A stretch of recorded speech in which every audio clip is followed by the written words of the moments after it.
Radhe Radhe everyone. जय अहोई अष्टमी माता की। आज की वीडियो में मैं आपको अहोई अष्टमी या अहोई आठे की बहुत ही सरल पूजा विधि बतलाऊंगी। कार्तिक मास के कृष्ण पक्ष में आने वाली अष्टमी तिथि को यह व्रत किया जाता है। तो देखिए, अहोई अष्टमी का व्रत महिलाएं अपनी संतान की लंबी उम्र के लिए, अच्छे स्वास्थ्य के लिए और उज्जवल भविष्य के लिए करती हैं। अहोई अष्टमी के दिन हमें किस तरह से पूजा करनी है, क्या पूजा की विधि है और हमें बिल्कुल सिंपल तरीके से हम ये व्रत करेंगे।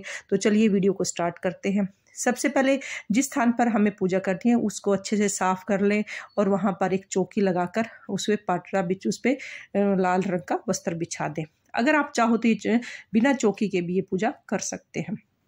तो सबसे पहले फ्रेंड्स मैंने चौकी लगा ली है, उसके ऊपर लाल रंग का वस्त्र बिछा दिया है। अब मैंने थोड़े से गेहूं के दाने यहाँ पर रखे हैं और जो हमारे पास फोटो या कैलेंडर है हमने यहाँ पर स्थापित कर देना है। तो मेरे पास ये माता रानी की जो फोटो थी वो मैंने यहाँ पर विराजमान कर दी है। अब हमें माता रानी की जो अहोई माता है उसके राइट हाथ की तरफ हमें जो दोगड़ लगानी, जो हम अपनी कमोई लेके आए हैं, हमें वो स्थापित करनी है। तो इसके लिए आप मिट्टी की कमोई भी ले सकते हैं 2, या आप एक मिट्टी की कमोई, एक स्टील का जो लोटा है या पीतल का लोटा आपके पास है आप वो ले सकते हैं। तो कई जगह पर 2 मिट्टी की कमोइयाँ ली जाती हैं, कई जगह पर एक मिट्टी की कमोई और एक लोटे से भी हम इसका दोगड़ बना सकते हैं। और कई जगह पर तो ऐसा भी है कि इसमें एक करवा लिया जाता है जो कि इसके साथ लोटे की जगह पर इस्तेमाल होता है, बाद में फिर वो सास को मिनस कर दिया जाता है।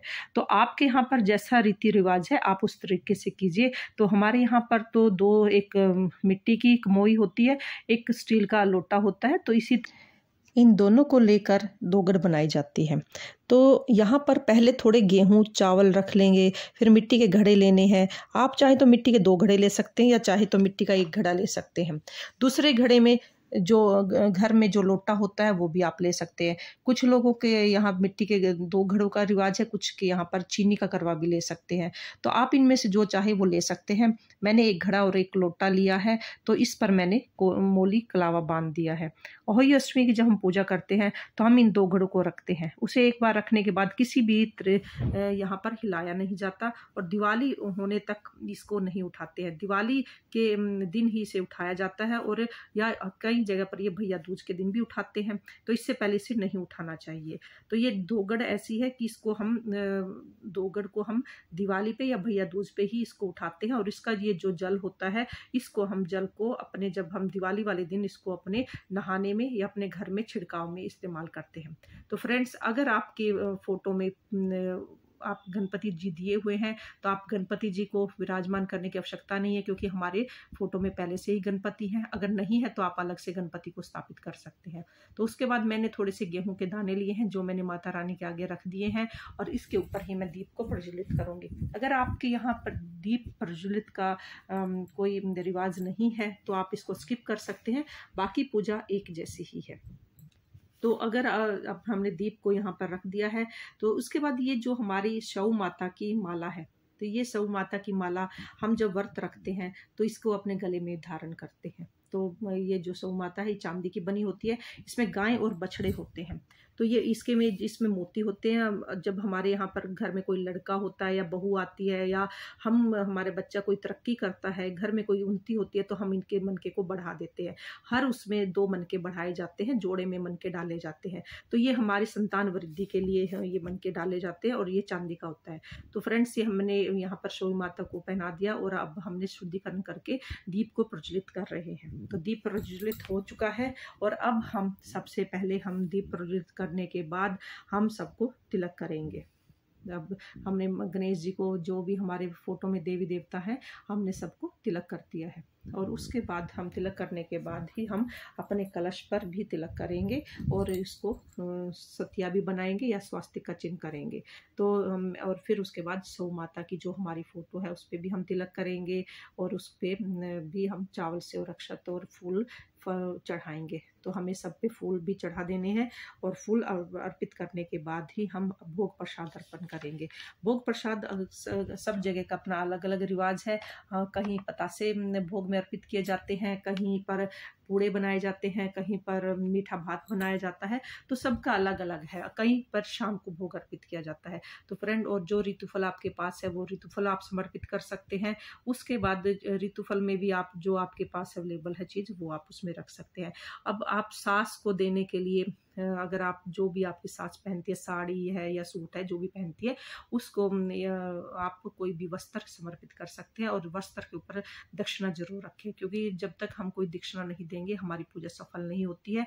तो जैसे भी आपकी सास जो भी चीज़ पहनती है आप उसको यहाँ पर बायने में निकाल कर जरूर देना। अगर सास नहीं है तो आप ये ननंद को दे सकते हैं। तो आप इस तरीके से आप साड़ी या सूट जो भी आपकी सास ननंद पहनती है वो दे। अब हमें हमारी कथा वो पूरी हो चुकी है, पूजा विधि। अब हमें कथा करनी है। कथा करने के लिए हमें एक जल का लोटा लेना है। उस जल के लोटे में हम जब कथा करते हैं तो थोड़े से गेहूं या चावल के दाने हमें अपने हाथ में रखकर हम कथा को सुनते हैं। तो कथा सुनने के बाद हमारी जब कथा पूर्ण हो जाती है, हम माता रानी से विनती करते हैं, अपने बच्चों की लंबी आयु के लिए प्रार्थना करते हैं। कथा पूर्ण होने के बाद जो हमारे हाथ में गेहूं है, उसके दाने हैं, उसको हम गणेश जी को समर्पित कर देते हैं।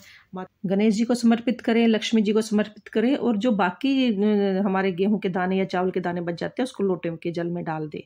तो फ्रेंड्स, अगर आपने दीपक को प्रज्वलित किया है तो आप फिर दीपक से आरती कीजिए। अगर आपने दीपक को प्रज्वलित नहीं किया है तो आप इसको स्किप कर सकते हैं। तो बाकी पूजा वैसे ही होगी। और जब ये पूजा होने के बाद जो हमने अपने पूजा की है, आरती कर रहे 4 या 5 बार आप ऐसे माता की आरती करने के बाद आप अपने उसके जो हमारे जल का लोटा है, कलश है, और इसको आप सूर्य देव को अर्घ दें और माता से हाथ जोड़कर प्रार्थना करें और अपने बच्चों की लंबी आयु के लिए और उज्जवल भविष्य की कामना करें।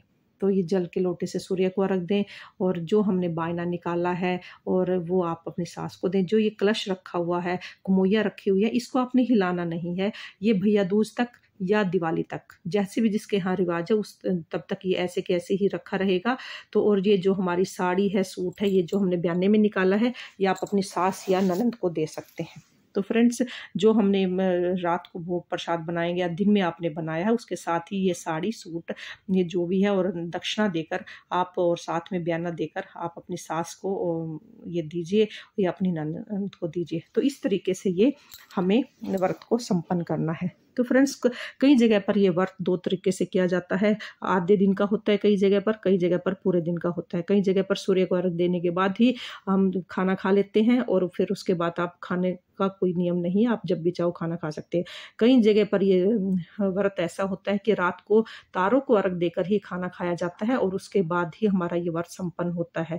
तो फ्रेंड, जैसा भी आपके यहाँ पर है उसी नियम से आप इस व्रत को करें। और इसका एक चीज़ का ध्यान रखें कि इस व्रत में सुई धागे का, खुदाई बुनाई का कोई भी काम नहीं करना है।